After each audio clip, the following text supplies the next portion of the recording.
This is Chaya with a poetic commentary on parshat Vayikra. This week begins the third book of the Torah, Sefer Vayikra. Vayikra translates as, "and he called," referring to God's calling to Moses. Thus, the theme of divine calling stands out as a central teaching of this book and of the spiritual life in general. The idea of calling rubs up against our deepest human hopes, quandaries, and discomforts. It stirs our questions of self-worth, of purpose and productivity, of identity. To grapple with calling is, in essence, to grapple with one's sense of size. In fact, one of the core teachings around Vayikra deals specifically with size, for the word itself features a sudden and glaring shift in the size of one of its letters. The Aleph of Vayikra is diminished, and how it stands out in its diminution. Commentaries amass around this one scribal detail. It becomes a key illustration of the paradox of Moses' humility and his greatness. The Midrash shares that when God instructed Moses to write Vayikra in the Torah, he was reluctant. He begged God to omit this word which so expressed his being singled out with distinction.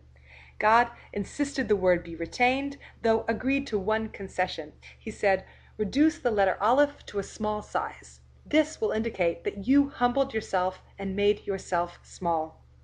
The letter Aleph, the first of letters, is identical to the Hebrew word aluf, meaning chief or leader. This story thus offers us a model of calling and leadership that is built upon an act of making oneself small. It's a ready antidote to the inflation of ego that so often accompanies leadership. Moses is the aluf, the leader who humbly diminishes himself. Along the same theme, the Midrash shares that the reason God called to Moses was because of Moses' humility, for Moses stood outside of the tent of meeting and humbly refrained from entering. Instead, he waited for God to call him forth. Given that this Torah reading falls around the time of the holiday of Purim, I can't help but be struck here by a parallel image to this that is found in the Purim story.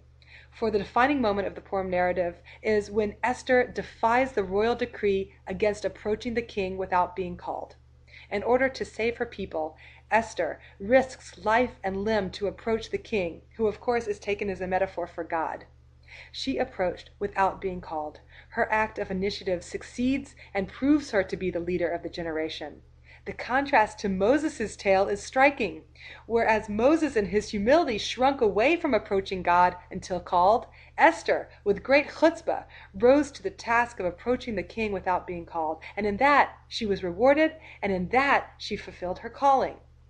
Esther's model of leadership teaches us that divine calling is not simply about the diminishment of size, but is more about the balancing of size, the appropriateness of size. Yes, perhaps it is the case for Moses that in order to take on the largeness of leadership, he needed to diminish himself. But for Esther, her calling was fulfilled when she stepped forward in self-assertion and expression. Both figures had to find the balance point from which to approach the divine. And so it is with us in our own efforts to enact our calling in the world. We all must find the size that is appropriate for us in any given situation. We must know how to size ourselves appropriately to approach the presence of God. For some of us that might mean diminishing our aleph, but for others it might mean expanding our chutzpah. The highest ideal for which we can strive is the balancing out of size. An integration exercise. Make an effort to notice your size in a given situation. At a dinner party, within a crowd, with your spouse, your children, size yourself up. Do you need to diminish yourself or to build yourself?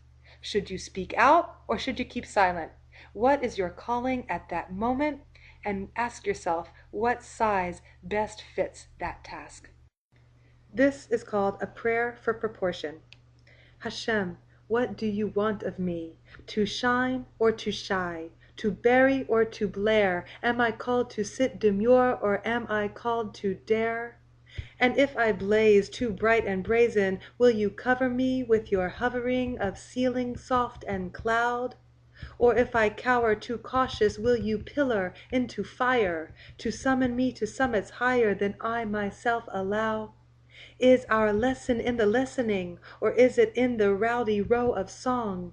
Is it our task to tremble at the tabernacle, to stutter and stub our toes lest we should overstep or open what is better left closed? Or rather, are we called to tackle the treasured whim of entrance, to pay the toll of voice and tell the truth with boisterous and boyish zeal?